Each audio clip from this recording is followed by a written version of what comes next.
ಕುಡ್ದಿದ್ಯಾ?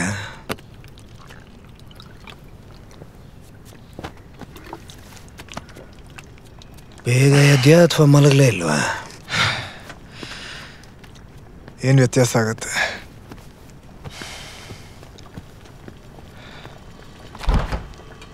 ಏನಿಲ್ಲ, ಟೀ ಬೇಕಾ ಅಥವಾ ಬೇರೆ ಏನಾದರೂ ಬೇಕಾ ಅಂತ. ಬೆಳಿಗ್ಗೆ ಶೆಟ್ಟಿನ ಮೀಟ್ ಮಾಡ್ದೆ.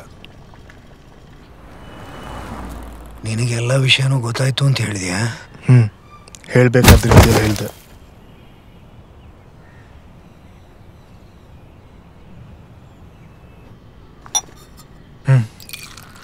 ಅದಕ್ಕೆ ಏನಂದ? ಬಾಯೇ ಬಿಡಲಿಲ್ಲ. ಮುಂದೇನು? ಅದ್ರ ಬಗ್ಗೆ ನಾನು ಯೋಚನೆ ಮಾಡಿರಲಿಲ್ಲ.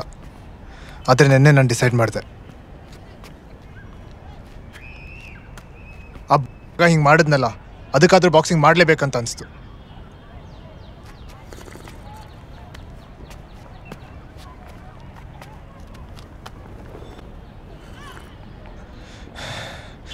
ಶುರು ಮಾಡೋದು ಅಷ್ಟೇ ಅಲ್ಲ, ವಾಪಸ್ ಅದೇ ಥರ ಎಲ್ಲ ಗೆದ್ದು ತೋರಿಸ್ತೀನಿ.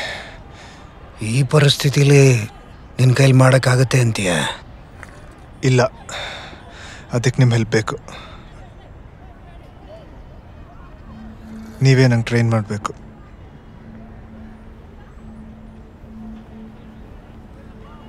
ಇಲ್ಲ ವಿಜಯ್, ನಾನು ಮಸೂರಿಗೆ ಹೋಗ್ತಿದ್ದೀನಿ ಅಂತ ಹೇಳಿದ್ನಲ್ಲ.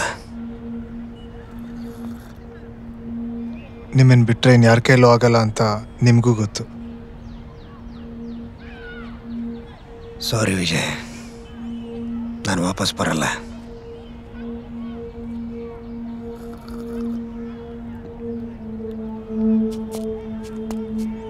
ಅವರು ಬೇಡ, ಅವ್ರ ಪಾಲಿಟಿಕ್ಸು ಬೇಡ. ಕಳ್ಳಳ್ಳಿ ಗ್ರೌಂಡ್ ಹತ್ರ ಕಾಯ್ತಾ ಇರ್ತೀನಿ. ನೀವು ಬಂದ್ರಿ ಸರಿ, ಇಲ್ಲಾಂದರೆ ನಾನು ಈ ಯೋಚನೆನ ಬಿಟ್ಬಿಡ್ತೀನಿ. ವಿಜಯ್, ನಾ ಹೊಡ್ತೀನಿ ಸರ್.